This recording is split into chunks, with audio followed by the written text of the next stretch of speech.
utang pa kayo, ba't ko kayo papautangin?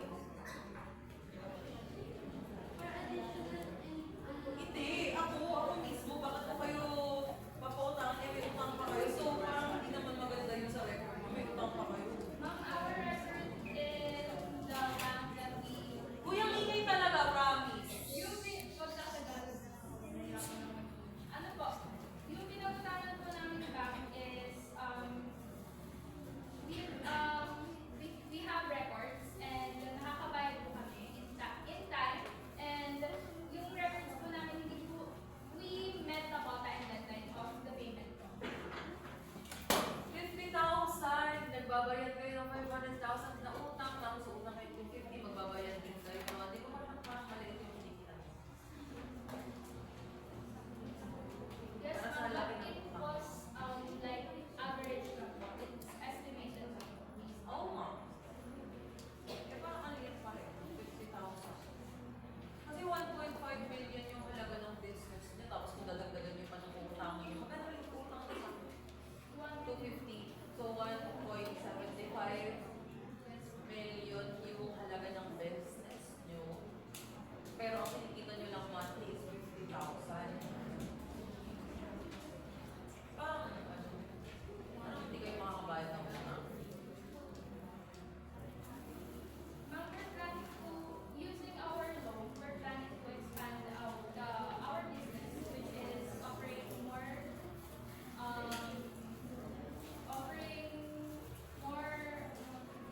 products in our cabinet. Okay, doon kayo sa may over the top, di ba? Marami na ding mga doon, business doon. Patingin ng condition. Anong edge nyo sa kanila? Ma'am, our edge is we provide a safe space. And Paano naging safe space kung nandun kayo sa sa over the top? Napakagulo doon. ma'am, our cafe is only new. And I know that many businessmen or Saan kayo specifically sa East Beach? Sariling building ba kayo? Sariling lugar ba kayo? Or doon kayo mismo sa over the top?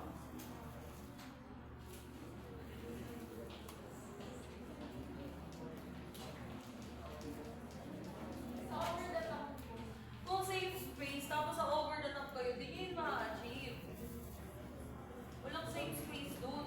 Open na open yun eh. Ma'am, our cafe po is Saka yung mga cafe doon, stall lang doon.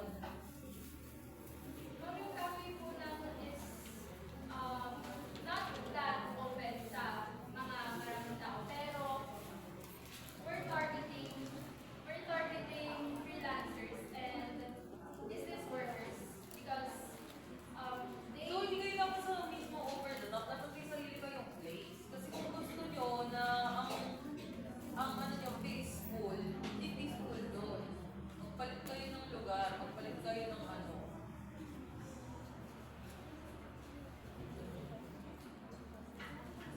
And ito pa isa. Nakapunta na ba kayo dyan? Yeah. Sobrang hirap pumunta dyan. Dapat may sasakyan ka. At kung pupunta ka dyan para dyan ka magtatrabaho at kung may trabaho ka, punta ka dyan para magliwaliw lang, sa iba ka na lang pumunta. Ang hirap pumunta dyan. Kung mamamasahe ka dyan ng tricycle, 200 magagastos mo, tricycle pataas pa lang. Isang tao ah. no, well, Sa tingin nyo ba, ma-reach nyo yung target market nyo kapag dyan kayo nakalocate? yes, ma'am. Hindi nga eh. Sige, paglaban nyo. Ma'am, parang ako lang mag-isa. Bakit? Hindi nga. Strategic location and steady cafe. Demand.